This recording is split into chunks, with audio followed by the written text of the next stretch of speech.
আপনাদের যে দায়িত্ব সেটা আপনারা মুক্ত হয়ে যান। আপনাদের যে উর্দি পড়েছেন সেটা কোনো কাজের না, কারণ আপনারা হচ্ছেন পুলিশ মন্ত্রী, আপনাদেরকে চালিয়ে নিচ্ছে, আপনারা সেই সহযোগিতা করছেন না। একটার পর একটা মেয়ে ধর্ষণ হয়ে যাচ্ছে, যেখানে আমাদের মুখ্যমন্ত্রী আছেন মহিলা, সেখানে আপনারা তাকে সহযোগিতা করছেন। আমাদের আদিবাসী মা একটা মারা গেছে, একটা নিয়মসভাবে তার ধর্ষণ করা হয়েছে, তার গলার নখটা কেটে দেওয়া হয়েছে। আপনারা শুনে নিন, আপনাদেরও মা আছে, আপনাদেরও মেয়ে আছে, আপনাদেরও কন্যা আছে, যারা একদিন বাইরে বেরোবে, পড়াশোনার জন্য বাইরে বেরোতে হবে। আজকে আমাদের সাথে আপনারা প্রতিবাদ না করলে পরের দিন আপনার নিজের মেয়ে মারা যাবে, তখন আপনাকে কি দেবে দিদি? দিদি আপনাকে 10 লাখ দিয়ে আপনার মুখটাকে চুপ করে দেবে। আপনারা এত নির্লজ্জ পুলিশ প্রশাসন যে একটা কাজও আপনারা ঠিক মতন করতে পারেন না। আপনারা আপনাদের উর্দিটা খুলে ফেলুন আপনাদের উর্দিটা। একটার পর একটা মেয়ে পশ্চিমবঙ্গে ধর্ষণ হয়ে যাচ্ছে, আপনাদের টনক নড়ছে না। লজ্জা! এই পুলিশ প্রশাসনকে ধিক্কার জানায়, এই মাইকের মাধ্যমে ধিক্কার জানায়। লজ্জা হওয়া উচিত। আপনার মেয়ে একদিন না একদিন ধর্ষণ হবে, তখন আপনিও মুখ বুঝে দিদির কাছ থেকে 10 লাখ টাকা নেবেন। লজ্জা!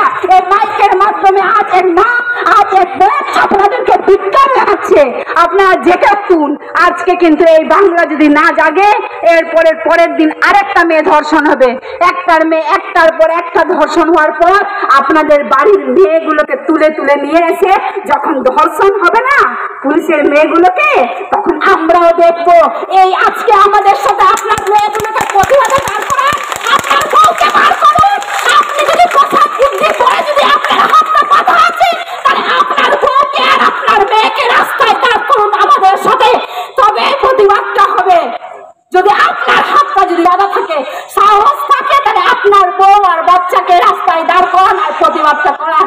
আর্যিকরের ঘটনা এখনো তরুণতা, তারপরেও বর্ধমানে এরকম একটা কুৎসিত ঘটনা কি করে হতে পারে? তার মানে এখানে পুলিশ প্রশাসনের কোন শৃঙ্খলা নেই। পুলিশ প্রশাসন ভেঙে গেছে, স্বাস্থ্য বিভাগ ভেঙে গেছে, তাহলে আমরা যাবোটা কোথায়? আপনারা আমাদের বাধ্য করবেন না, একটা খুন করার জন্য আপনারা বাধ্য করবেন না। আপনাদের একটা কথা ভাববো না, যদি গায়ে হাত দিয়ে দেখেন না আপনার গলা নামিয়ে দেবো, এরকম একটা শৃঙ্খলা আপনারা বানিয়ে দিচ্ছেন আমাদেরকে বাধ্য করবেন না, আমাদের আদিবাসী সমাজকে বাধ্য করবেন না। প্রথম যখন আমরা আদিবাসী সমাজ যখন এই ভারত মাতার উপর যখন কোনো একটা আমাদের জমি নিয়ে যে আন্দোলন হয়েছে, ভুলে যাবেন না আমাদের আদিবাসী সমাজরাও কিন্তু তাদের রক্ত দিয়ে এই জমিটাকে বাঁচিয়ে রেখেছে। আজ আমরা আছি বলে আপনারা আছেন, ভেবে রাখুন। কিন্তু আজকে আমাদের প্রতিবাদটা যদি আপনারা না করেন, কিন্তু আপনাদের গলা থাকবে না। আজকে এই মাইকের মাধ্যমে আপনাদেরকে বলে যাচ্ছি, আপনারা কোনো কাজের না। আপনাদেরকে যে সম্মানটা আমরা দিতাম, আজকে আপনাদের উপরে থুতু ফেলা হচ্ছে, আপনার যে উর্দিটার উপরে থুতু ফেলা হচ্ছে, সেই থুতুর দায়ী কিন্তু শুধু সম্পূর্ণ আপনারা। লজ্জা! এই ধিক্কার জানায় এই পুলিশ প্রশাসনকে। আপনারা কার জন্য এই কাজটাকে আটকে রেখেছেন? পুলিশ মন্ত্রীর জন্য? আমরা আদিবাসী সমাজের যদি এই দাবি যদি আমাদের পূর্ণ না হয়, ফাঁসি যে অপরাধী সে যদি ফাঁসি না পায়, তাহলে পুলিশ মন্ত্রী আমরা পদত্যাগ চাই।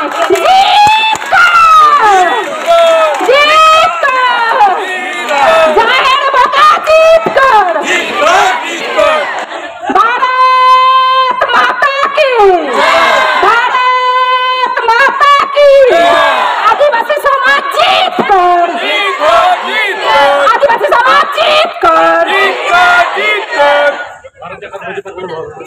भारत जखन मजी परगना महल खन अब हे कना अडी अडी सहारा अब ना झोतर मिशन ते जुमुत हुए तब ना दीदी का अब तो हंडी पाउडरे अटकाव का बनाए और हुई कना अब तो नय जे अब बन लेजे कना ना खूब भागी हुई कना और नो आंदोलन दे যতপুর দাবি अब बांग पूर्ण तत पर्यंत अब तो दाबी उचित तबन और कोनो बतरे ना कथा बांगा दल मत निर्विशेषे अब नुआ विषय अब चला उचित तबन কোনো বতর না উচিত কে বাঙা কারণ তেহেন যদি উনি বর্ধমান উনি কুড়ি গিদরা সেলা হুই কেনা গাপা ইনসালা হুই দাঁড়া গাপা আমসালা হুই দাঁড়া তাই আবো ঝোতর নিজ জমে হুই তাবো না যাই হোক কডেডি সাহরা ঝোতর পে